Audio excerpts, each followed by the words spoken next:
it out of my pockets just so I don't have to feel it. Empty those pockets. The one, the only. Meranis Moss, thank you for being here, brother. What's up, man? This is really a surreal moment for me, I feel like, because I remember seeing you for the first time probably 5 or 6 years ago. And, Was it Southgate House when we first met? Well, it was this show was at Top Cats. Fuck. And so this was like right when I had decided I wanted to get into music, which was like really late in the game. And I remember I was like reaching out to different people, like just trying to connect and network. And I hit up, I think it was Garrett Zimmerman. And so he brought me out to your show, and I was like just really blown away, number one, by your talent and like your stage presence. But really what got me was we started talking to your dad. And, yeah, so dude, the ultimate gateway drug in my world is my father. Dude, he had like the way that he talked about it, where he was like, you know, you were really about your business, that you like wrote out like everywhere you were getting like your income from, like every piece of like being a musician. And the way that he said that you were like a prolific songwriter, but like really focused on the business side of things, very early on set the tone for me to be like, okay, if I'm going to do this seriously, I have to be about my business, like that guy is.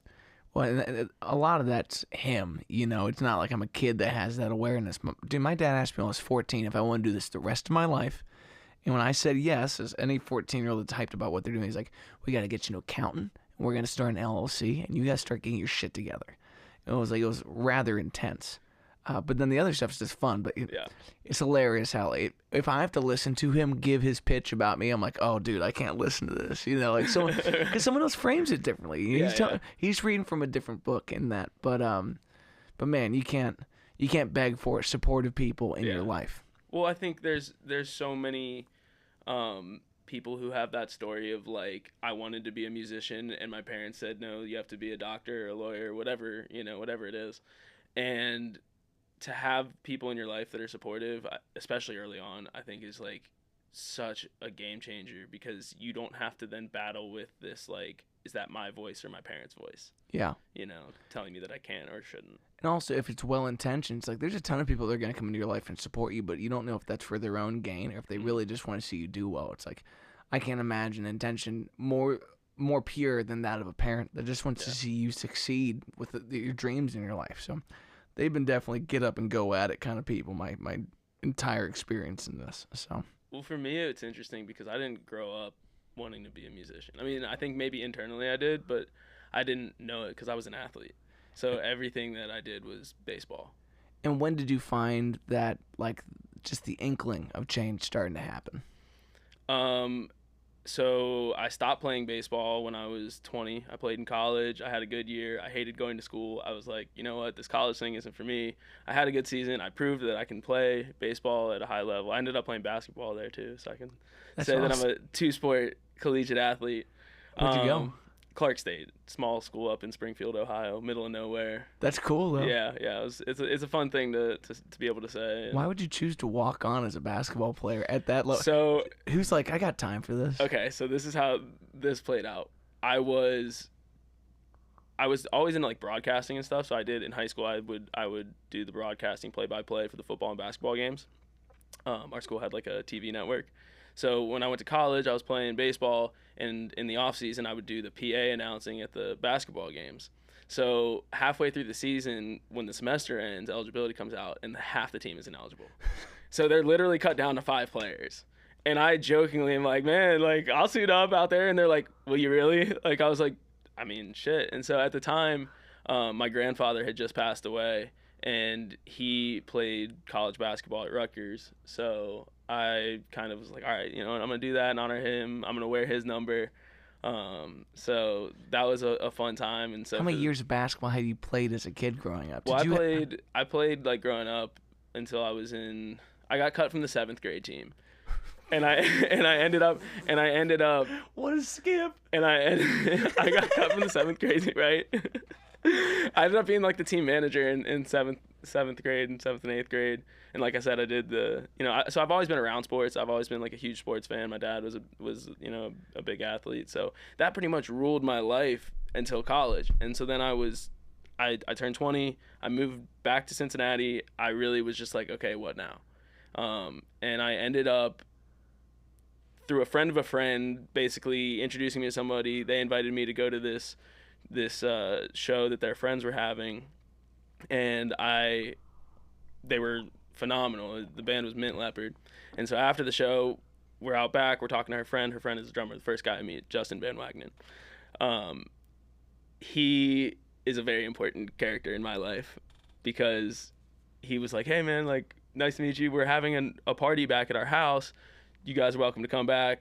They ended up doing another show on their house show, and I just like went up to them after the show. I had some weed on me, and I just like no bag, nothing, just like handed them a handful of weed and was just like, "Dude, thanks for like putting on a great night. Thanks for inviting me here." Like, cause I really had no friends here in Cincinnati, because I didn't talk to anybody from high school anymore. Like I really distanced myself, and then so when I came back, it was a very like new thing.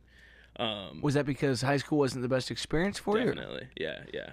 I want to go back really quick. Was you announcing the basketball games your first time of being like an on-mic personality? Well, I think from a very, in short, yes, but from a very young age, like my grandma was like, "Oh, you have like such a good voice. You could be like Bob Costas." So it was something I remember from being like really young. And I think also looking back on my life and going to these little moments, and especially my early childhood, like 5 to 10 years old, where even maybe a little bit younger, where I was like, I always wanted to like be a performer, but I think underneath that was like, oh, I have to be an athlete, and so I like can't be this like performer in a sense, and my friends weren't that, so I didn't take a lot of art classes. I did when I was really young, but as I got into high school and stuff, like I didn't take a lot of art classes. I never did band or anything. I played one semester of clarinet in 5th grade. That was stuck it out, dude. But I was been also out there with Andre 3000 these days. Right? But it was because I wanted to play saxophone, and they made you play clarinet first, but then I like wasn't good enough to play saxophone. So I had never heard about like that transition until I was recently listening to. You ever listen to Rick Beato? Yeah. So he had one of the guys that like. I think he played in Steely Dan for a little bit. He played with the Blues Brothers, great sax player. But he's like, you were forced to start on clarinet because it has similar fingerings, but it's going to be like a lighter grip. So if you can get used to that, you're going to play more efficient. Like it's crazy to think of the things that don't seem compatible in your life. Yeah. It's not a bass player going to guitar. Right. Like clarinet to the sax, like you got to knock him down a notch before you let him get that thing, man. Right. Well, I think I should have just done drums because I was also the kid that would like we went to the Bengals games. My parents had season tickets, so I grew up like a huge Bengals fan. But when we would go down there, they had the bucket boys outside the stadium playing on the buckets. So like me and my friend at 7 years old go up to our suburban street corner where we have our lemonade stand, and we would play the buckets. That's crazy. And that's all self-taught, never really. Oh yeah. And did you ever try drum kit or? I did for like a little bit. My uncle is actually a really good musician, and can play like guitar and drums. My dad wasn't much of a musician. So my cousin is like really good musician, comparatively to me. Like I am very much self-taught, like kind of just dip my toe in here or there, like took a lesson. It's actually funny. I found a note from my grandma, and it was from my 8th birthday. And apparently I had asked for a guitar, and she said, I hope you make beautiful music with your guitar throughout your life. And I found this like way later, like in the last couple years. That's awesome. That I found this. It was like happy 8th birthday. And it really just like makes me like go back and think, and like I'm like, oh my gosh, it was there the whole time.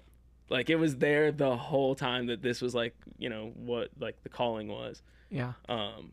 But I didn't realize that until I was in my 20s, because so back to drop me back in after Mint Leopard. All right, so I'm at the Mint Leopard house party, right? So I become friends with them and just being around it, hanging out. And at the time, I went back to broadcasting school because I wanted to get back into sports broadcasting. But I'm like friends with these guys. I started working at Planet Caravan Smoke Shop, so that was kind of like the vibe. And I was like, man, I want to have like tattoos and I want to grow my hair long, but I also have to keep this like clean look because I want to go into sports broadcasting, which is very like corporate and very like this and that. And so I graduated from sports broadcasting school, and I applied to Channel 12. And as soon as I put my application in, I was like, I don't want to do this. I don't want to do this at all. And I was like, well, maybe I can get into like music journalism or something. So at the time I was hanging out with Justin, and we were at Bonnaroo, and I was like, maybe I'll do something into music. And he's like, oh yeah, that'd be cool. Like, so he kind of knew that I was interested.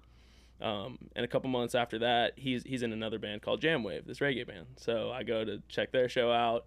There's not a lot of people there. It's mostly friends and family. There's some extra percussion on stage. And he's like, hey, bro, you want to hop up and play? And I was like, me? Like, for real? And I thought it was funny because I went up to the mic during a set break, and I did that line from School of Rock. I was like, just because you're not in the band doesn't mean you're not in the band. And he was like, okay, so you want to hop up? So I'm like, yeah. And I'm like, okay, cool. I got to play a show. That was fun. And then after the show, he was like, hey, you're like not bad. We have another show coming up. Would you want to play? Okay, shit. Now all of a sudden I'm in a band. And I'm thinking to myself, like, they're going to find out that I'm not a musician in like 3 shows, and they're going to be like, okay, we're glad you had your fun, like being in a band. All right, like, well, take care, you know? And it was the complete opposite. And so that's why like Justin is such a big character in that story, is because he invited me up and to be in the band, and him and Nick Fed and Joey Meyer were all so encouraging. And then I was like, I got a ukulele, and they're like, oh, you should play some of that. And I was like, okay. And I wrote a song, and like, oh, you should play it at the show. And I'm like, okay, now I'm playing a song that I wrote, and I'm playing ukulele in a band. And like it just like kind of grew. But in the back of my head, I was always like, this is still like not something that I deserve to be here, because everybody else around me was classically trained or like had been doing this a long time or had so many years put in, and I was like this guy that was just grabbing things and having fun. Yeah.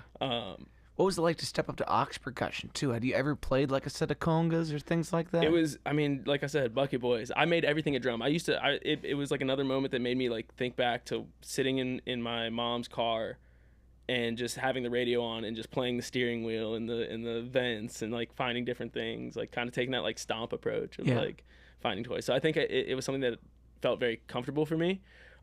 Interestingly enough, when I moved to Florida recently, very big Latin scene, and I became friends with this guy who's a percussionist, and he like literally like dropped out of school in Cuba when he was in like 8th grade to learn to play percussion, and he's like going through some like basic exercises with me, and I'm like, oh, this is way harder than I've been doing it the last like however many years up in the Midwest, you know? People, it's like a real thing. I think it's one of the most slept on skill sets in music. Yeah. Like, to really accentuate in the aux percussion field, like your hand techniques, the way you approach that instrument, it has a level of intimacy that people do not attribute to any type of drumming, and it's like, for sure. Yeah. But that's cool to... You got kind of pushed into this thing, and like everyone deals with the imposter syndrome of like, why do I end up in this?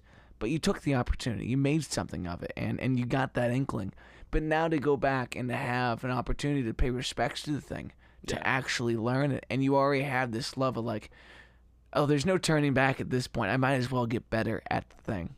Yeah, and I think that really clicked for me when it would have been 2019.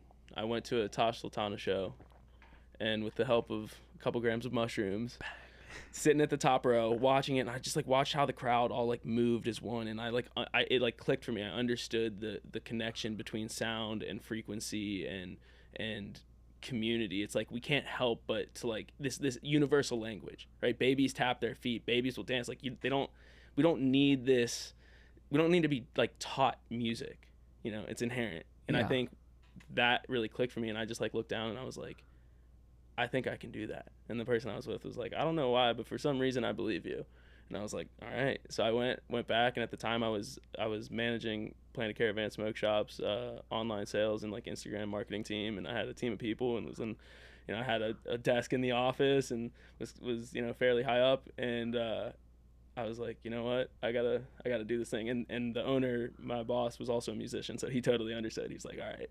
And so I quit my job, and I was like, I don't know what I'm gonna do. I just know I want to be around music. I know I want to like do this full time. I want to put myself into it. So I started messaging music stores first, just because I was already comfortable in like retail and stuff.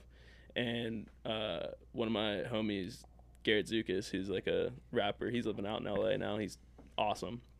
But he's like, why don't you check out some studios? And I was like, okay. So I reached out to a couple studios, and only one responded, and it was Timeless Recording Studio. And he's like, hey man, like, why don't you come in, check it out? And I had never been to a studio at that point. So I have no idea what I'm walking into. And I was just like, hey man, like I just want to get into music. I was talking to Evan Johnson, who owns Timeless, and I was just like, I don't really know what I want to do yet. I just know I want to be around it. So like whatever you got for me. And he's like, well, I can't pay you, but if you want to come and hang out and answer phones and run social media and do whatever, like you're welcome to, and we'll give you some responsibilities. And so I was like, all right, bet. And actually the first part of it, he goes like, what are you doing tomorrow at 7:30 a.m.? And I was like, oh, nothing. He's like, okay, well, we just bought the location for the new studio and we need to go demo it.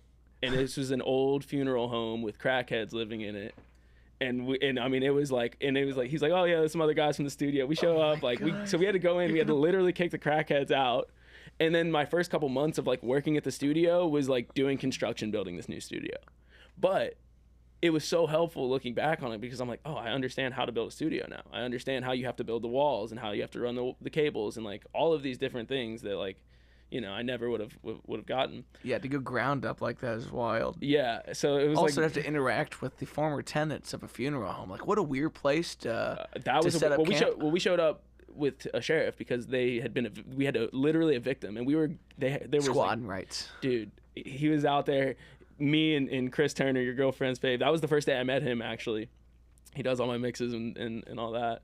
But the first day we met, we're cleaning out like this closet, like just taking these nasty old coats out of this closet, like, and this dude comes up who was standing there. He's like, hey, you got some crystal in there? Is my crystal in there? And he turns to me, he's like, did he just ask for pistol or crystal? And I was like, I don't know, but either one, like, both suck. Right? Like, both suck in this. I don't think we should hand it to him if we find it. Oh my god, dude, that's wild. Yeah, so we ended up doing that, but so I was there, and I would always hang out with Chris, and I would sit behind him, and I swear I thought he was like controlling a rocket ship. I'm like looking at Pro Tools and all this analog gear, and I'm like, I have no idea what any of this is or what it's doing. But one day I was answering phone calls. One of the engineers was out of town, and I kept being like, oh yeah, sorry, all of our engineers are busy. And finally Chris walks in the office, and he hears me. He's like, dude, why don't you just take the session? And I was like, what do you mean take the session? And he's like, you've seen me do it enough times. Like, I'll set you up. We got a template. You hit record. Like, you can do it. You know what sounds good and all that. And I was like, okay, I'll take the session. So it was like another thing of like somebody just kind of throwing me into this position where like I had no idea what I was doing and just kind of got thrown into it. And yeah. was like, okay, how long had you done Jamwave before this? I got into Jamwave when I was, I guess, like 22, 23 years old, somewhere in there. I guess it would have been 22. So it was like late 2017. And so that was like a couple years of that, and then like I guess like 2.5 years later, I kind of was like, okay, this is what I want to do. And y'all hadn't done any studio productions with Jamwave during that time? Like, this is really like your first time? Yeah, we had done some like we had went to this like one dude's house who had a setup. It was kind of a train wreck. Yeah, as those situations sometimes tend to be, but that's wild. Like, there's something really cool about the fleeting moment of playing live in a band. Like, you know, you get a couple videos, but like the thing's gone once it's done. And you walk in the studio and there's this sense of permanence.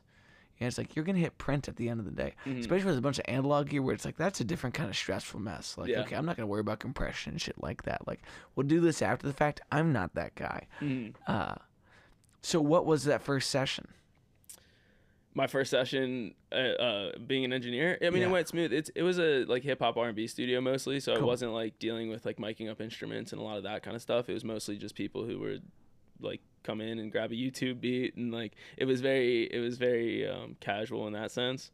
But it was a great learning ground, and I did get to like work with some like pretty big names. Like I worked with Raheem Devon, and he came in, and I was not ready for that session. That was like a big one where like I just like wasn't keeping up, and he knew that I was new and all that, so he cut me some slack. But he was like, yeah, this is kind of one of those sessions where I would leave, just being honest with you. And it kind of was like, it kind of checked me because like he's like a national, you know, touring artist. And what were the issues in that session? Like headphone lines? No, or like it was just, it was the fact that, so Chris was supposed to take the session. I wasn't even supposed to be at the studio that day. I just happened to be there hanging out. He had another session. Raheem decides he wants to come to the studio. Okay, we'll make it happen. So I'm just supposed to start the session, get it going. Chris is going to come in when he's done.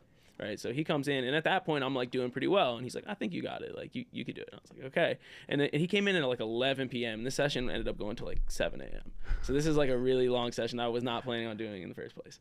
But as we got on, and the way that he worked is he was just like freestyling, and like you had to like you had to know what he wanted before he told you that he wanted it.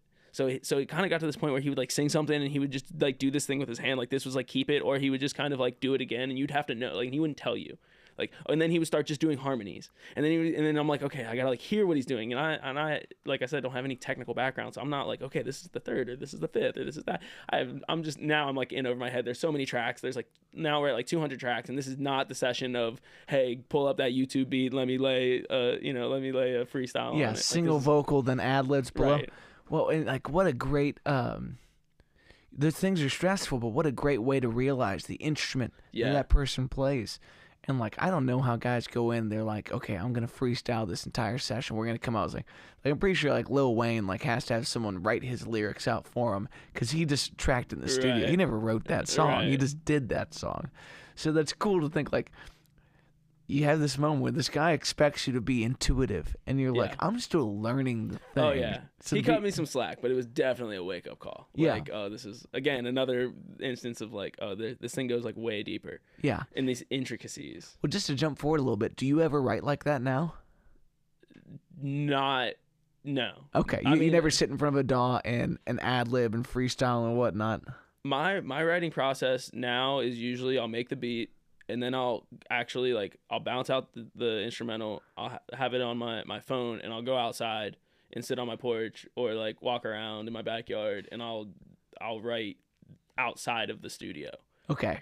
And then I go back into the studio and track it. Cool. And then I fine tune and do all the things, because basically after that COVID hit.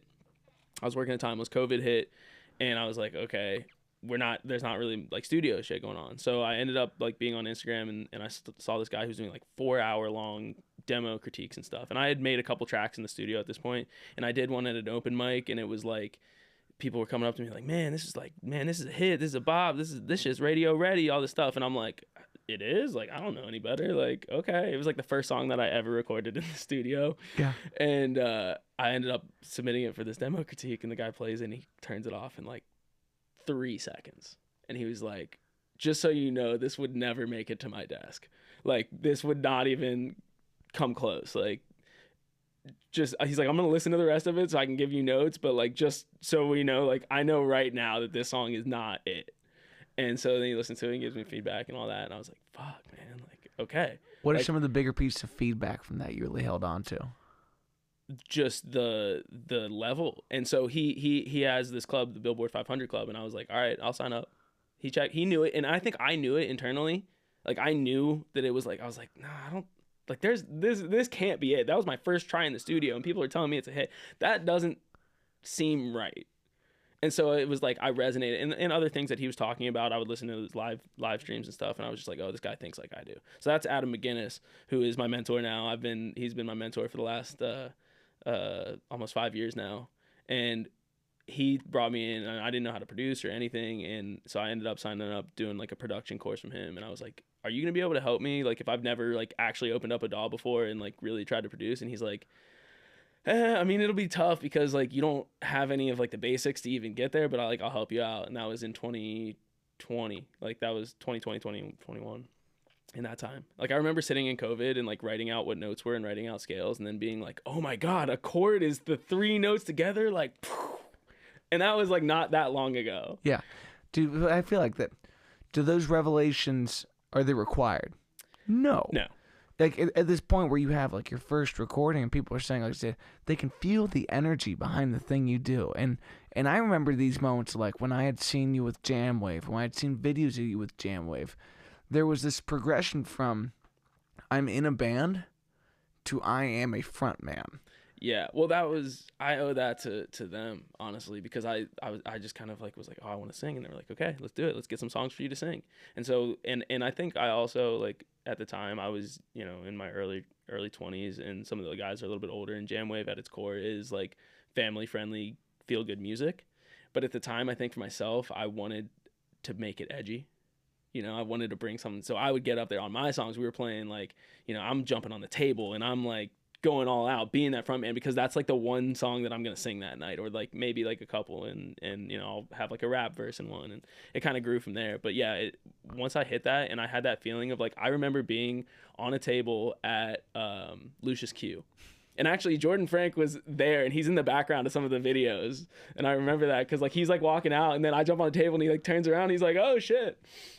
And I just remember like being there, and it was almost like an out of body experience, where like I came back into it, and I like heard how loud like people were cheering, and I was like, "Whoa!" Like where you like feel it, and you're like, "Ooh, that's a lot. That's a lot of energy right there." That like, and I was like, I heard that response, and like not from a place of ego or even needing validation, but just like I was like, "Oh, this is a powerful platform." Yeah. This is a very, very powerful platform, and I think I've been drawn to positions of like leadership throughout my history, whether that being like a catcher in baseball and taking that role, or being a captain on baseball teams and stuff like that, or being a manager at Planet Caravan, and you know, I think that was like what really drew me to it, was like, oh, this is a leadership role, you know, and there's a responsibility with that.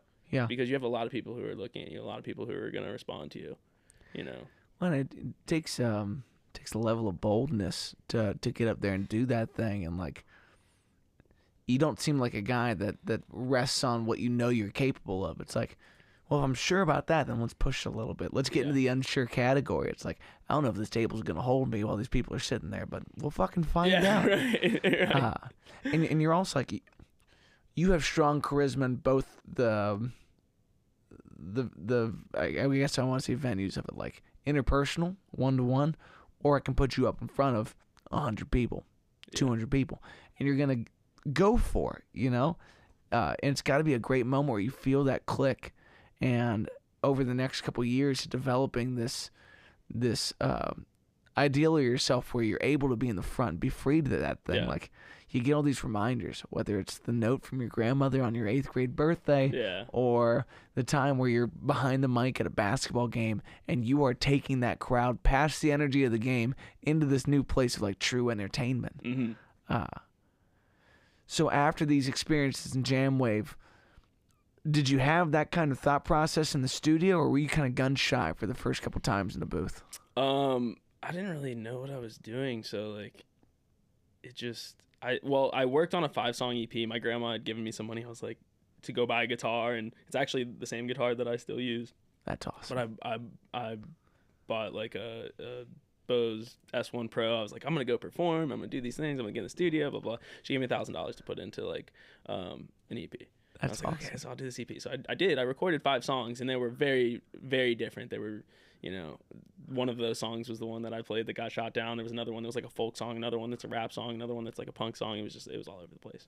And so I was like, oh yeah, I'm like really ready for this. But what happened was, when I got into the Billboard 500 Club and really started learning production, and really started learning songwriting, and really started learning music business, and really started like understanding all of these things, I was like, okay, I understand that that's not ready. And I think that part of the art is not just the creation of it, but the curation of it, and how you choose to display it. I've written so many shitty songs that nobody's ever gonna hear. And I remember very early in that, I have a mentor, a songwriting coach, Susan Koch, and she says 95% of the songs that you write will never be heard.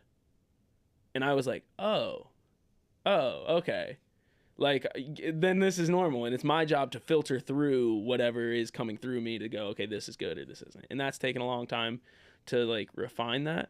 And also during that time, I started working with Jamil Zion, who lived literally right up the street. Nice.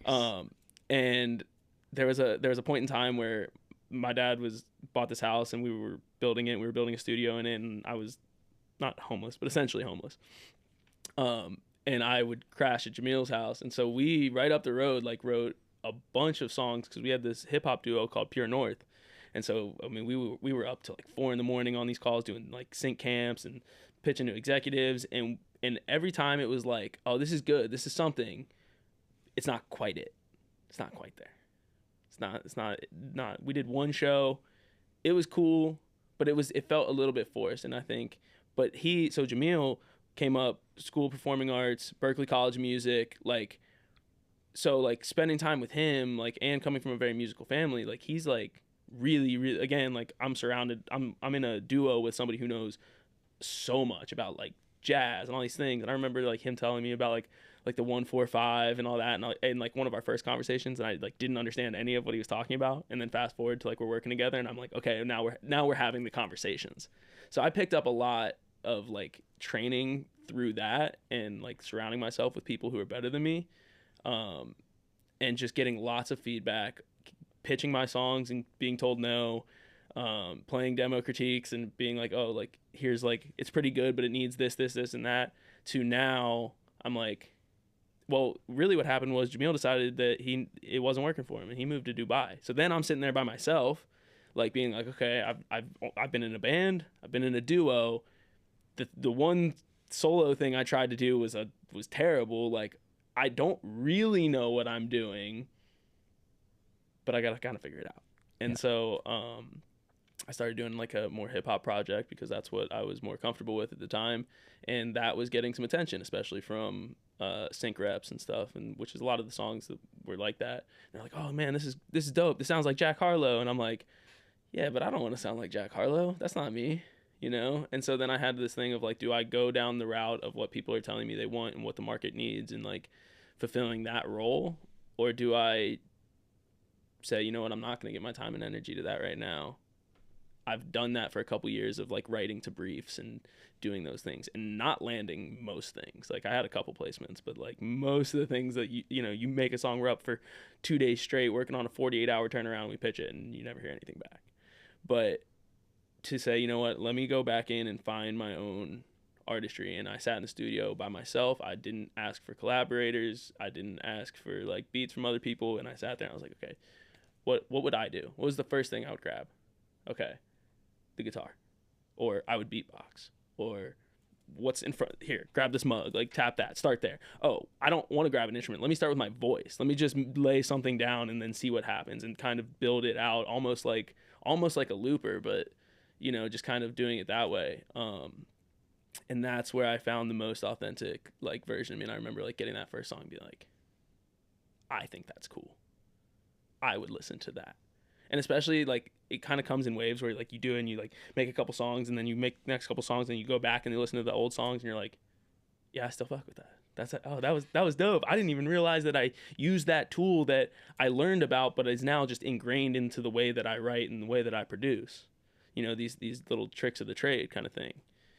I have the tools, and now I think what's cool is like I've had a level of training from high caliber people over the last 5 years to say I can make artistic choices now. It's not about, oh, I'm picking this up and doing this weird cool thing that you wouldn't have done because I don't know any better. Part of it is that. But the ability to step back and go like, no, the reason that I'm doing that is because the reason that I'm adding that instrument there is because I want the frequency to be lifted here for that moment of the song. It's intentional. It's a choice. Yeah. Or the reason I'm not going to say that there is because I'm setting people up to think that that's the obvious place to go, and I'm not going to give it to them. Like, so that's the fun of it now. Yeah, it's great to be in a place where you're playful with your skill set. You're not overly critical of it. Yeah. So the first like self-released, self-titled kind of tracks are coming out 5 years ago, up till now. I didn't release anything. Gotcha. So that was like the beauty of it, right? And I remember early on, I showed Garrett Zukas some tracks, and he was like, the beauty of where you're at right now is nobody's waiting on you. Nobody's expecting anything. You're not tied to anything. So like, be patient. And that really stuck with me to be like, you know what? I'm not gonna release anything until I can really stand behind it. And that's kind of like that point where you get to, you're like, this is almost it. It's like, it's pretty good and it's passable. And most people will be like, oh yeah, that's cool. That point to go like over that to understand like was almost it, but it was just not it. And to be able to have like a little bit more in the tank to then go, okay, now this is it. So this is my first release. When you say more in the tank, like more like backlogged like music to put out? No, I think more like going deeper, I guess. Like going deeper to get to that thing. Like, because the songs that like I was doing, they were cool, they were swaggy, they were good for the commercial, they were commercial hip hop pop stuff. Cool. The stuff that is on my upcoming EPs and album is raw. that's me. Like and in a sense, like now it's been cool because you write enough songs and then you step back and you go, okay, how do I organize this? How do I curate this? How do I build this into a storyline? And now I'm like, okay, there it is. I have a concept album. I'm like, oh shit. All of a sudden, like a year ago, because that's like really when I started doing that was last May, is when I wrote like the first song for this project. I wasn't trying to write a project in a sense, but it just, I don't know, but like I'm really happy that I like was patient enough to like see that through. And now when I play the songs for people, it's not like, oh, this is cool. It's like, yo, this is, or they're like, yeah, it's not my thing, which I'm learning to be grateful for, because I'm like, perfect. I know you're not my audience. You're not my target audience. And the fact that you're saying no to this means that there's like a level of like controversy in a way. Like it's good, like recognizing that it's good. Okay, we're past the quality threshold. Now we're into the taste threshold. Yeah, I want to get to love and hate, not right. It's okay with everybody. Exactly. So what was the like deciding factor behind the move, and when did you move? So I moved in, was it almost say a year and a half ago? So it'll be two years in November. That was, I think I needed to get out of Ohio. You know, it's just like one of those things where I was like, I don't know, like I just want to get out. I wanted to get out. I used to say I wanted to be out of here by 26, and then, you know, I ended up being 28, but like I think I just needed something different. I needed to challenge myself, get out of like familiarity. My friend Andre AXR, who I had been doing a lot of music with, especially a lot of the commercial sync hip hop stuff, and he did a ton on this album as well. Just huge collaborator, but he was like, why don't you come down here and like we can work in person, because we were working over Zoom. That was kind of the cool thing about like being in COVID time and all that, was like I did so much collaboration with people over Zoom, like all over the world. So like my friend network is like very worldwide, but like actually it's really lonely in Florida, because like he's pretty much my only friend down there in a sense of like who's close. Yeah. So it kind of started with that, of just like, okay, I need to switch up. And at the time, Lindsay and I were dating, so I was like, hey, I'm gonna do this, so like, you coming with me? She's like, okay, let's do it. So that's cool. That's a great way to fortify a relationship. Oh yeah. Well, that was like a big thing in terms of like the unexpected growth that I've had, is like less about like what I've been able to do in music, but like what I've been able to like do in a relationship, or not do in a relationship, and figure out like I need to do.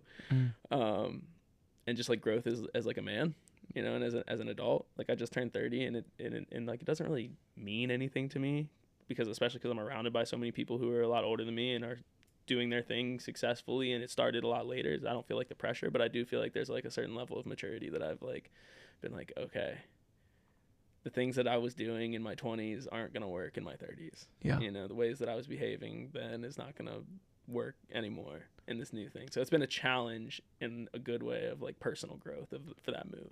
Well, it seems like so many things are just like they're at this kind of blossoming point in your life that you never really know, like what's a flower look like when it's just growing up? It's just a green stem. And then you see this thing start to happen. And then to make the most of that opportunity, to learn more about yourself by putting yourself intentionally through some of these hardships and whatnot. Like, it's very admirable.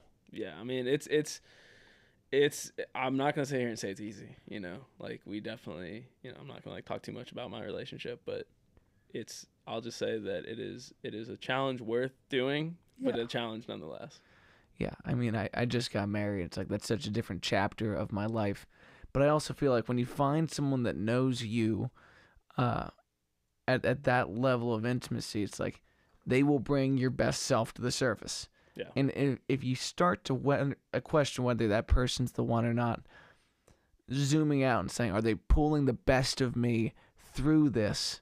If the answer is yes, then you got it. If the answer is no, run. Yeah. Get out of there. Well, the interesting thing, honestly, it's actually, now that I think about it, sitting here in this moment, it's really kind of, it makes a lot of sense in the way that relationship started, which was through music, because I saw a video of her, she was singing, and I was like, all right, I know a little bit about production and songwriting now. Let me reach out and try to find some clients and see what I can do. So I just like reached out to her. I was like, hey, I'm a producer. Like, I really like your voice. You sound really good. Would love to, like, you know, collaborate. I'll send you some beats if you want to write to them or whatever. So that's kind of how that started. And she was like, oh, I like this beat or whatever. I was like, yeah, feel free, write to it, whatever, and we can figure out how to track it. I was like, I have a home studio here, like all that. So she ended up coming over, and we didn't actually ever finish that song, to be honest, but we just like would talk for hours. And she got really interested in like the things that I was learning about like how to actually write songs and production and stuff like that. And so it was something that she was looking for at the time as well. But we just, we clicked very immediately. But I was very big on, I do not want to involve myself with somebody in the music industry. Like very, very clear boundaries and lines of maintaining professionalism. And also like that shit can get messy. And I've had mentors tell me like that shit can get messy if you don't have clear lines of like, somebody gets jealous, all of a sudden they're going to block you from clearing the song, like all kinds of things can happen. Ironically, like the mushroom trip at the concert, did a mushroom trip, ended up like writing this like love letter to her, and then like the mushrooms wear off and I'm like, what the fuck is that? Like that's not professional. You know what I mean? That's awesome. And so, but it basically like it was like this thing. It was like, okay, we're meant to be together, this is what we're supposed to be doing. And so again, it's like one of those things where I'm like, okay, like I had to be like, oh, that's just the drugs, right? Like that's just the mushrooms. But every other point in my life when I've done mushrooms, I've had clarity, and one of them being like music. And I'm like, well, I can't trust it then and not trust it now. You know what I mean? I just gotta trust it. And it's been really beautiful.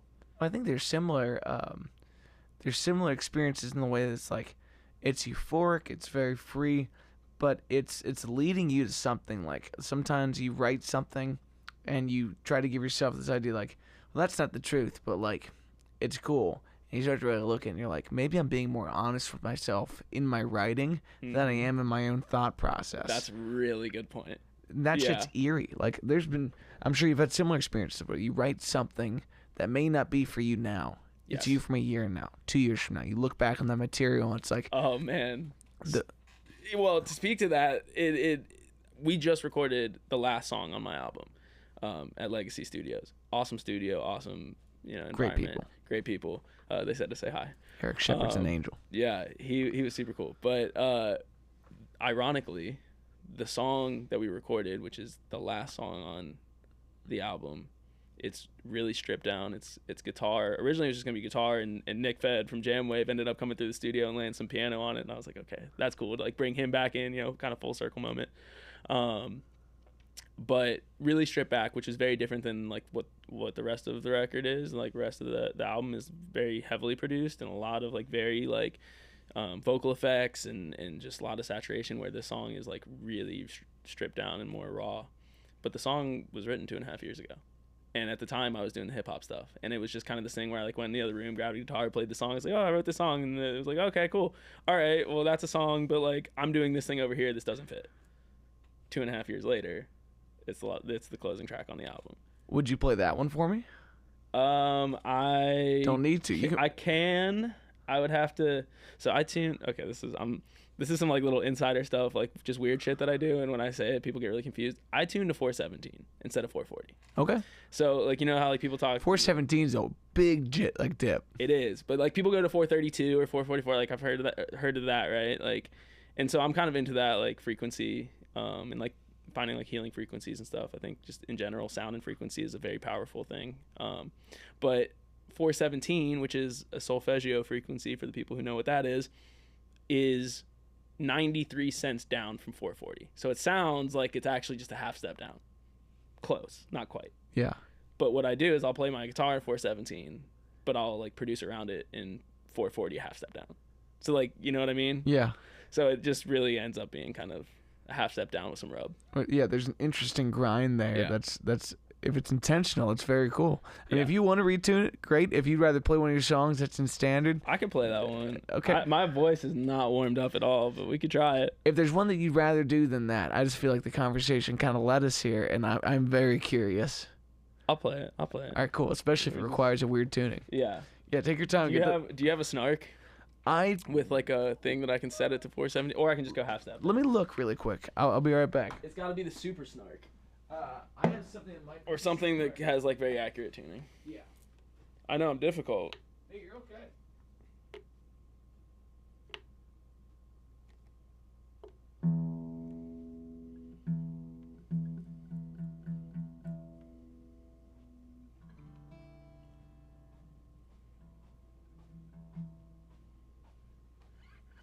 Lindsay usually does the harmonies with me on this, so it's gonna feel a little empty, but That's why you got a good partner in your life.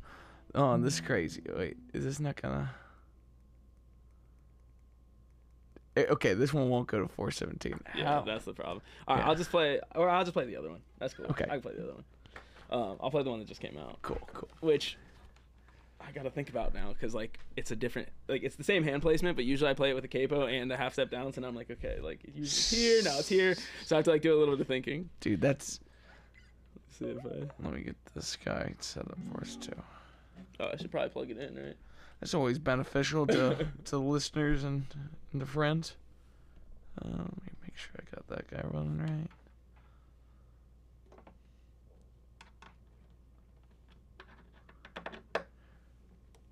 Dude, I can't believe how dirty this tuner did me. It'll go up from 432. So like right now I'm like 441, 432 to like 450. It's not going to 417. I'll tell you that much. Yeah, that's the problem with some of them. But then you just go half step down and call it a day. Yeah.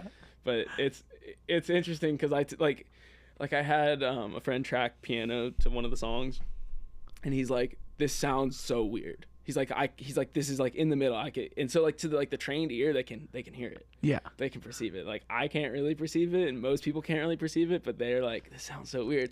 And so then because he was just recording to like the guitars, and then I put it in context with the rest of the production. He's like, "Oh yeah, actually this works. Nice." Why did you choose 417?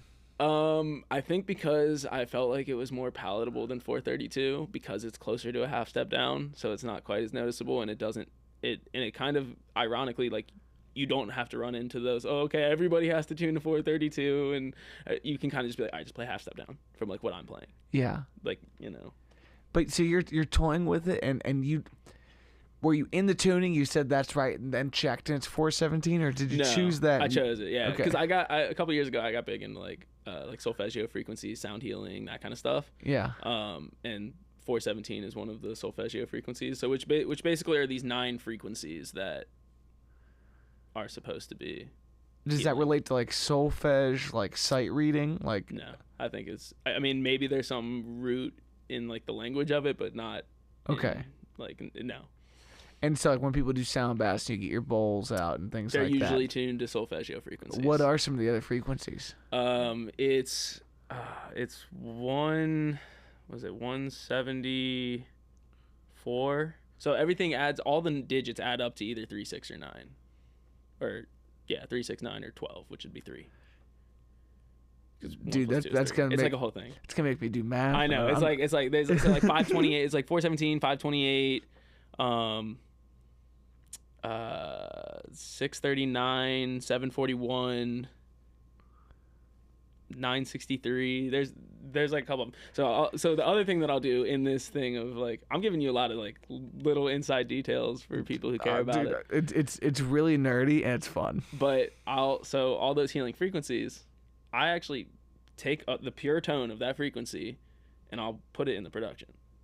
And so it's there.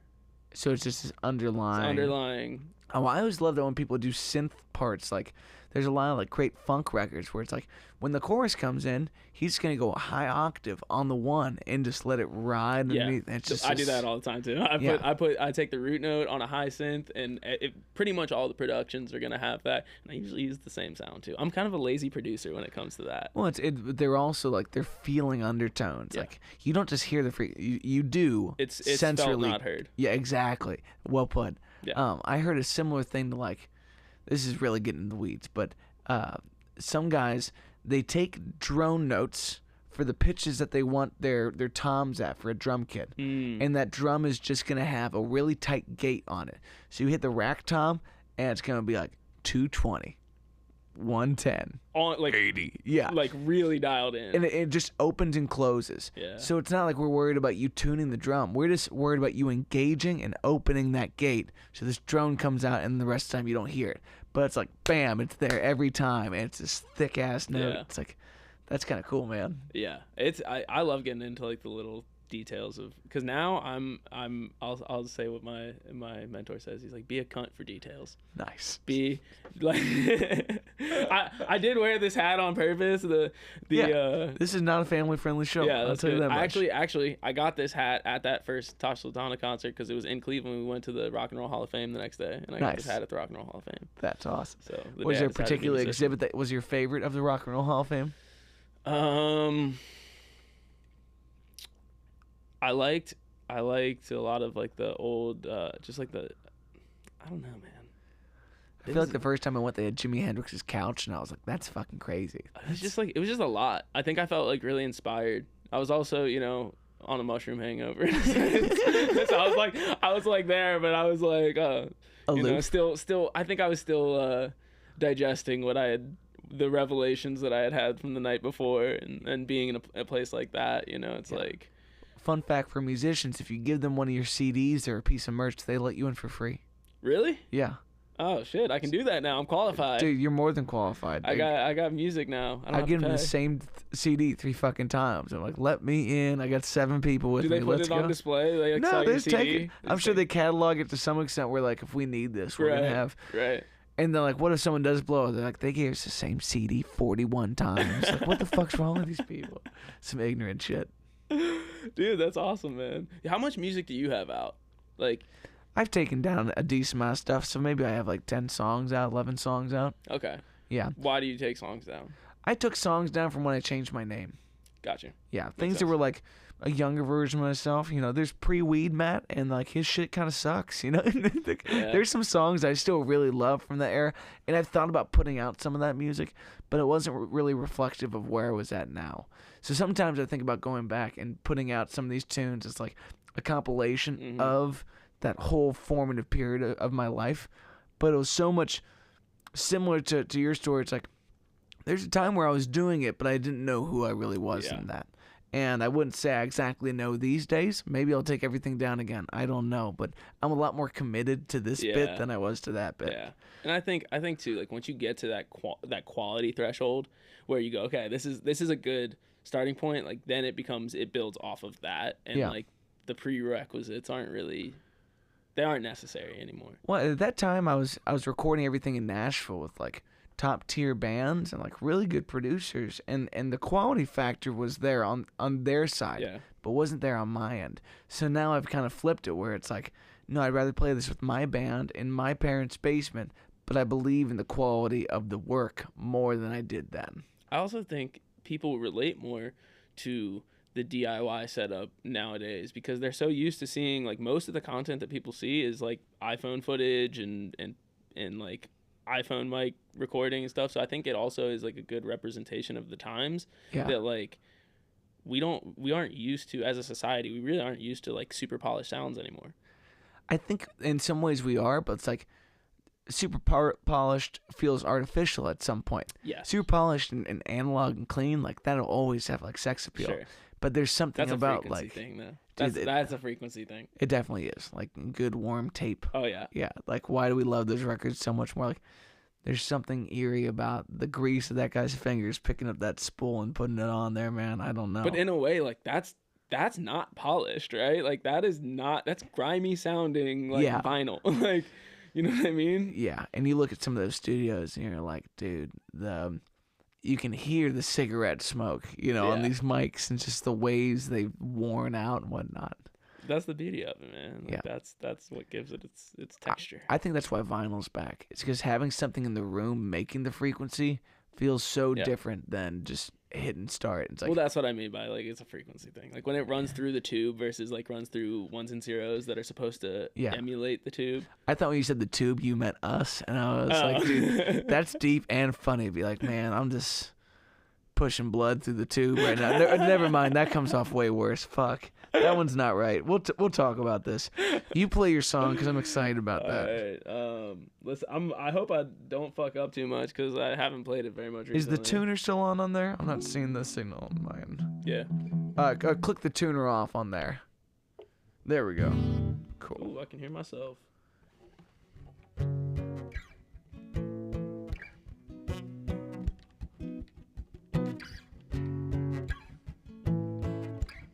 So this is one actually. Actually, can I tell a story before I get into it? Yeah. All right, so this one was really, really cool because it's one of those songs that, like, I made this beat pretty quickly, went out on my porch, wrote this like, essentially poem, and was like, okay, that's cool. Maybe it's like a 50-second interlude kind of thing, like, whatever. Fast forward to, we're recording the songs for the album. I'm back up in Cincinnati. I'm at your girlfriend's favorite house, my old house that I used to live in. Where does that coin line come from? Your girlfriend's favorite? That's his brand. Dude, that's his brand, your girl's fave. That's killer. Yeah. Your girlfriend's favorite engineer. He's definitely my favorite engineer. I think he's my girlfriend's favorite engineer as well. When you said that, I was like, did he forget I'm married? Like, you said it so, like, subliminally. Oh, no, that's his brand. Dude, I was geeked out by that. Yeah, that's his funny. brand. Yeah. But we were recording, and so this was like this. We were recording like 6 songs, and this was like the sixth song to do. It's 2 a.m. I'm like 8 joints deep at this point. I'm just like, all right, let me just track this so we get it down. Like, I'm not really sure what I'm gonna do with it. I'm not sure if it's gonna be a full song or whatever. So he's like, all right, go through it. Let me get your levels. So he's getting my levels. I do the first verse and whatever what I've written, and he's like, all right, keep going, just to get my levels. And then I start rapping on this like second verse, and I'm like, oh, that's good. Okay, we need to sit down and write this. So 5 more minutes. Write it, record it. That's what's out. That's awesome. Have you heard the John Mayer quote of like, dinner is the detriment of like great art? Like, yeah, dude, there's something about 6 joints, 4 a.m. It's like there's nothing intellectual about this. It's all intuition, because the intellect needs to go to bed. Yeah. You know, the thinking mind is off, and we're just going through the motions. Like, probably shouldn't be behind the wheel, but definitely should be behind the mic. Like, yeah, that's where it belongs. That's man. the safe place. Yeah. Yeah. So this one's called "One to Blame," and now that I think about it, it's like one of those things where you like listen to it and you're like, fuck, that's my life. It's out now. Sometimes. Out now, streaming really well. Put it on your playlist, you download it, you send it to a friend, say, you fucking need this, okay? Do all the right things by my man, yo. Well, it's part of a storyline. I'm releasing the songs in the track order of the album. Cool. So that there is that natural cascade release. The storyline unfolds. Cool. So this is the second song that's out.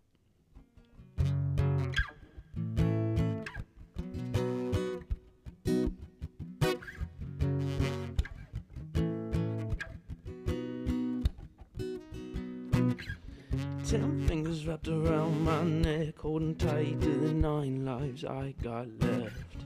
Ate dinner all alone again, but I'm never really lonely with all 7 sins. 6 times a night I lost my mind. 5 days ago I felt fine. I need a bag for all my shit, cause I'm having lots of trouble trying to carry it. I see 3 corners from this corner, and 2's next if I go in order. But if something don't change, I know I just go insane. When it's all said and done, I'm the only one to blame. I'm the only one to blame.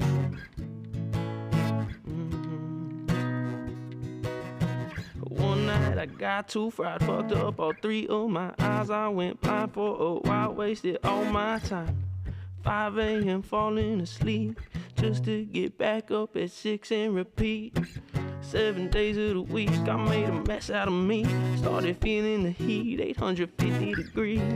Gotta get my life in line, can't stay long on cloud 9. When I got 10 fingers wrapped around my neck, holding tight to the 9 lives I got left.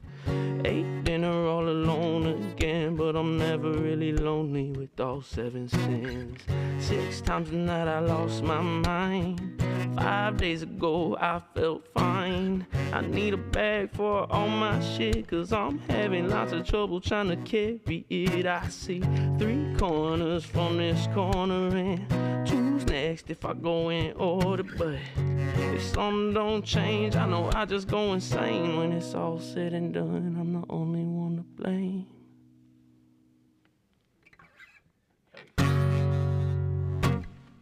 Hell yeah, brother. After you wrote that, did you go back and do a lot of revision work? No. Or did it kind of came out as is? Usually I am that. I'm like, okay, it's out. Okay, let me go back in. Should I say and or but? Should I do this? Oh, should there be a pickup on this? Maybe go to that note on that. I'm very meticulous about that kind of stuff. This one was like, straight to it. Wrote it first. Wrote it. Boom. Like I said, it was very much like, oh, let's write this in 5 minutes. I think for the amount of work, the amount of actual work from making the beat, writing the song, recording it, took all of a combined like 45 minutes. What I really love about the countdown in that chorus is just like some of them are so like fuck your head up, and some of them are so playful. Like Two's Next, if we go in order, has such like a plainness that now I have anticipated one so much. Yeah. And it's like there's such great arrival, and there's just this waving between the seriousness and just like the here, this is what's happening. It was, so I think part of it was like, I like Dave Matthews a lot. I grew up listening a lot to Dave Matthews, and he has that song Typical Situation, which does the countdown thing. So I kind of was like, oh, that's kind of cool. So the way that I wrote it, I just like, I started with 10. I was just like, okay. And I wasn't even really trying to write a song. It was more of like I do these like 15-minute tests where I just like put a timer on, see what comes out in 15 minutes. But I remember like doing like that countdown like that, and I got to 3, and he has the line in Typical Situation is like, I can see 3 corners from this corner. And I was like, that's just good. Can I just take that? I see 3 corners from this corner. I was like, okay, like that's like, I heard you talking to Jordan Frank about it, talking about like the difference between plagiarism and homage, you know? And I was like, that was kind of like my like hidden gem of like, if people listen to Dave Matthews, they know that song, they'll appreciate that line. Yeah. Well, and so many of the greatest lines that you've ever heard are people feeling that inspiration and making something with it. Yeah. It's like, I really do think that's like the odd standout in that whole countdown. It's just like, I guess a lot of times I do see the 3 other sides if I'm really thinking about it. Well, I think it's so deep when you think about it. You're like, oh, it's just count down 3 corners. Okay, well, like, yeah, if you're stuck in a corner, if you feel like you're trapped in the corner and you're like in this box and you're like, I see there's these other corners, like I'm in the corner. Yeah. You know? And I think that's kind of like what, like you're cornered in, you're boxed in. And I think that's like, you know, for where this song falls in the concept album, it's the second song. So the first song, Faces, kind of talks more about like, you know, there's the face we show the world, there's the face that we show to our close friends and family, and then there's the face that we see in the mirror. And it kind of is this like, okay, there's more than meets the eye here. The second song is this song, One to Blame, where it's like this countdown into like, you know, if something doesn't change, like we're gonna hit rock bottom, you know. And I've had those moments in my life. I've had those moments in my life when I'm like aware that I'm spiraling, and then I don't catch myself, and I hit a certain point, and I'm gonna go, fuck. And then you do like, you know, you do better, and you fix your habits and mistakes and addictions or whatever else, you know, you're dealing with, and it's like, then like sometimes you start spiraling again. You're like, fuck, I'm here again. And then sometimes you get down and you're kind of in that countdown. You're like 5 days ago I felt fine. You're like, no, okay. It was just 5 days ago. I don't have to go all the way to 1. Yes. You know, I don't have to go there. Okay, like let's get back to where we were 5 days ago.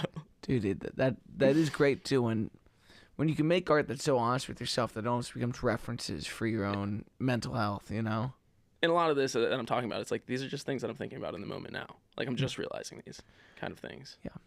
And rock bottom's important, man. If you want to make great art, you need to know a rock bottom of sorts. Like, yeah, I think it's and it doesn't mean you have to like, I mean, rock bottom is whatever rock bottom is for you, you know, whatever point you get to where you go like, I'm not satisfied with who I am right now. Yeah. And I don't want to be this way. And it doesn't have to look any certain way. And sometimes like rock bottom at one point was a lot lower than it is now, you know, like I've grown. And so I'm like, yeah, what was acceptable then, like not acceptable anymore. Yeah. And so it's like a new level of like, okay, where is rock bottom? The other side of it is like, I think there's this like Carl Jung quote where it's like the branches to heaven only reach as far as the roots go to hell or something. Like essentially in order to like reach there, you have to know your capability to go like the other direction, you know? And I think that's like what makes the greatness great is that like, for me at least, I know internally that I could either be like on a stage playing music that I think impacts people, that helps people. I mean, ultimately that's why we do this, you know, is to like, to be of service. I could have just as easily been on a very dark other side of things, you know, and knowing that with myself and being like, okay, I'm not that. I'm not the other thing that I could have been. So what I'm doing now, even if it's baby steps, even if I feel behind, even if I'm, you know, whatever, if I feel like I'm an imposter, all these other things, it's like, no, you know, despite all that, like, I've clawed myself to here. Let's keep going. You know, let's keep pushing and see how far we can take it. Yeah. It seems like two big undertones of your whole life and getting to this point are coaches and exercises. Are those two things that you very naturally kind of keep at the forefront, or is that like a very intentional, I'm working on this? It's interesting. It's interesting that you say coaches, because I think coming from like an athletic background, like that is part of it, is like having coaches to show you how to do things. And I trained really hard for baseball. You know, I was always the guy that was there taking extra reps after practice, or, you know, I found ways to, like, I worked at like a baseball facility and stuff. So I always found a way to like make whatever my interest was my occupation, make my hobbies make me money essentially. So I think I've always had that kind of in me. I also was very undersized growing up. Like I was always the smallest, so I had to outwork everybody, just to even get a shot, because I wasn't gonna like show up and be so like. And I had to play the game mentally strong. I had to navigate the game mentally strong, because I wasn't gonna physically overpower you.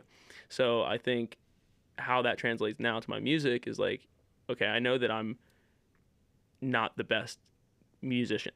I know that I don't have this background of training, but the way that I navigate and the way that I position myself and who I surround myself with, I do deliberately. You know, like, I go find mentors who are going to push me, and I've been very, very lucky to find some. And a lot of times, like, off of that, like one with Adam McGinnis, like, he introduced me to a lot of other people who are his peers and high caliber people who provide incredible insight. So that's been like really helpful, and being around other people, because it was you know, it's a club, so it's other people all around the world. I can show it to you too. You might actually be interested in it. But it's, you know, I got to work with people all around the world and made tons of amazing friends, and we all like study every single facet. Like, we'll hop on a Zoom call and do these like golden ear things where we'll break down songs and be like, oh, you hear how they're putting that like reverse guitar going into the chorus, like build this tension, or like, oh, you hear how they repeated that same thing, or they kind of changed it there so it didn't get to, like, very, very nuanced, intricate details. So that's been my last couple years of like learning.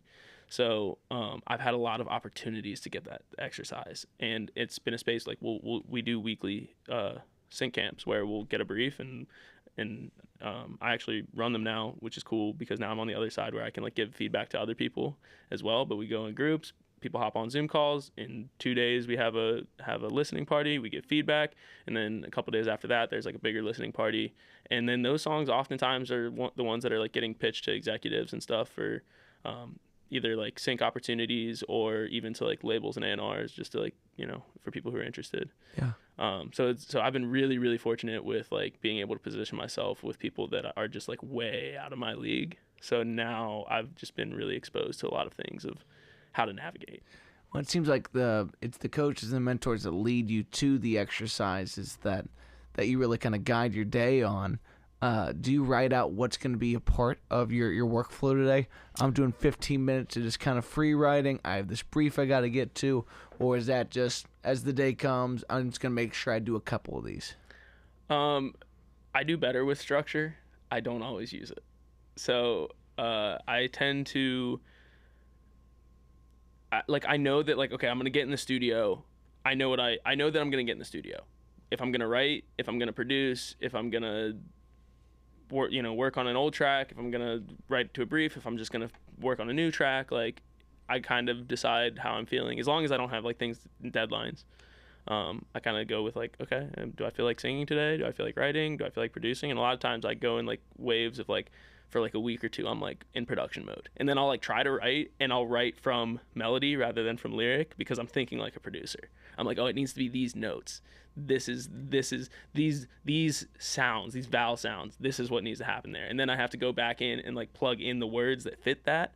But if I'm in like writing mode where I have like, okay, I have something I want to say, then it becomes like lyric first, and then I can And I usually just stockpile beats and loops and stuff from that I've made myself, just so that when the time comes, I can pull up my own stuff. Because I used to like write to YouTube beats and stuff, but every time I was like, gosh, this arrangement like is not what I want it to do. Like it's like, like it's just like I'm just more locked into the nuances of arrangement and song structure and things. So there's like I'm just picky. Yeah, I mean, when you are the creator, it's much more malleable too, and like, if you want to change those things, you're the guy with the stems now. You're not a guy trying to scrub through this, like rearrange a beat, and you're like, what's the tempo of this? All those weird questions. Yeah. So what is the next obstacle between what you're doing now and where you want this to go? Is it the performance side? Yeah. I would say like where I am now, like, okay, I have 2 songs out. Awesome. I have my website at least up and functioning. You can go on meranismoss.com. You can sign up to the newsletter, which doesn't really exist yet, but the list itself exists. And so I'm giving away my first EP, Masks, which is 4 songs. It's actually 3 songs right now, and I just decided to add a song, so I'll update the file and send it out and all that. But so that's available, that you can listen to the first 4 songs before they're released on Spotify and on iTunes and Apple Music and all that streaming. And then I do have it available for purchase as well if people do want to support. Is right now it's $8, 4 songs, so and that goes a long way. Just putting a little bit of money into it. I think people really don't understand like artists and how little they make. Like I was on a call with a songwriter a couple weeks ago, Autumn Rowe, who's Grammy Award winner and all that, and someone on the call asked her, like, hey, I'm a young songwriter, like what would be your advice, how to do this? And she was like, yeah, I don't know, like I don't know if I would even try at this point, just because she's like, look, the way things are working right now, it's like musicians and songwriters, like it's not a way to make a living. Like it's just not, if you do it in the traditional ways. Now, I think on the other side of it is if you have your own brand, you write your own songs, even with collaborations. But if you do that and you have like control, and like I own the master, I own the publishing, like I know how to collect, I understand how to register the song, so I can collect all these different forms of income. I understand that I can also like build a brand and sell merch, or like sell the music, which is like a lost thing of like people don't really buy music anymore. They don't think about like how much that goes. But like when you're talking 0.0004 cents a stream, like for somebody's time, like that's like really like it's not enough by itself, you know. And that's where you have to, I think as an artist, you have to get really clever about how you connect with your fan base. And I prefer to connect with my fan base more directly, which is why I want to push people to the website, the email list, because that's a direct connection to me. I'm going to be sending emails out with behind the scenes footage that I'm not going to have anywhere else, signed different things, limited edition merch. Like, so for the people who really do resonate with the music and really want to follow this story and get ahead of the story before everybody else gets it, like that's the place to do it, is on my website and through my email list. That's awesome.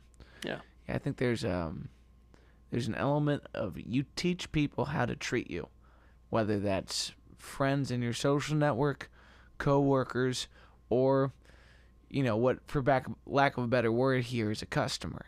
It's like, if you enjoy the music, well, streaming the music, that's an advertisement for the things I actually sell and try to make my living. Right. If you want to take a shirt off the table, that's $15 in my life. Yeah. You know how many fucking streams that is to make $15?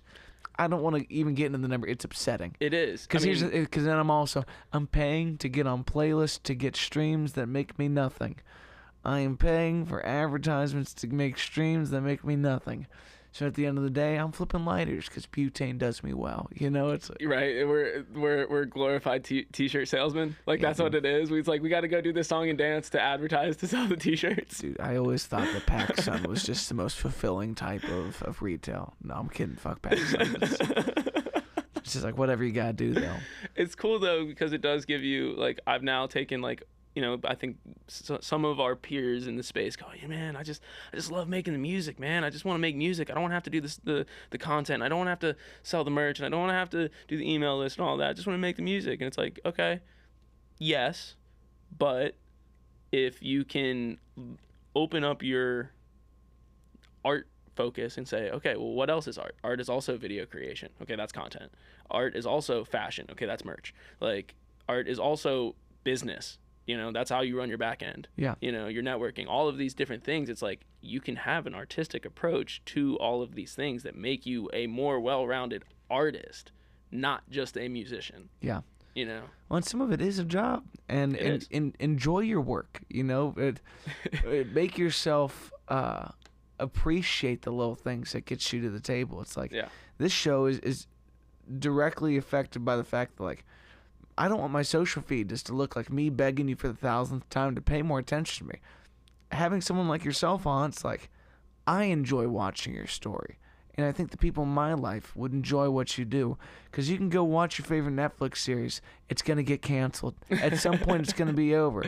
The people that I bring to this table, they're going to do this until the fucking wheels come off the thing. Man, it's about choosing fully. And I think this goes to whether it's your relationship, your occupation in a sense, or like just like your passion and purpose. It's like, choose it all the way. Yeah. And like the other shit, like it falls off, and like most of the hurdles end up being blessings. You know, like before I came on here, I was just like thinking back to all these little moments in my life, and I was like, okay, yeah, I was interning at a studio for free. I had to work at an embroidery shop, which sucked. My friend has an embroidery shop, and then like I didn't want to be doing that, but what I did is I listened to music podcasts.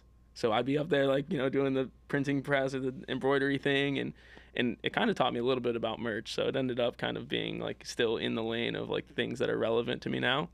But I would listen to music podcasts, and I'd listen to songwriting podcasts, and it was just like, you know, so like I am so grateful that you have a platform that is giving other artists and other people with perspectives a chance to talk about the behind the scenes of what it's like to be an artist, even like the more in detail music, songwriting, production things, and just for people to tell their story. And I think there's this idea that I kind of live by, and somebody broke down the word deserve.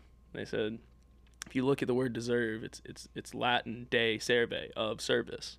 What you deserve is directly correlated to how much service that you provide, you know. And I think that you definitely are doing a huge service by sharing this, because you could just be on here talking about yourself, you could just be in here recording yourself, you know, but the fact that you bring other people in as collaborators, as peers, as you know, on the podcast and everything, like I have no doubt, and going back to like the very first thing we were talking about with you and how you navigate the business, like I have no doubt that you're gonna do whatever you want to do.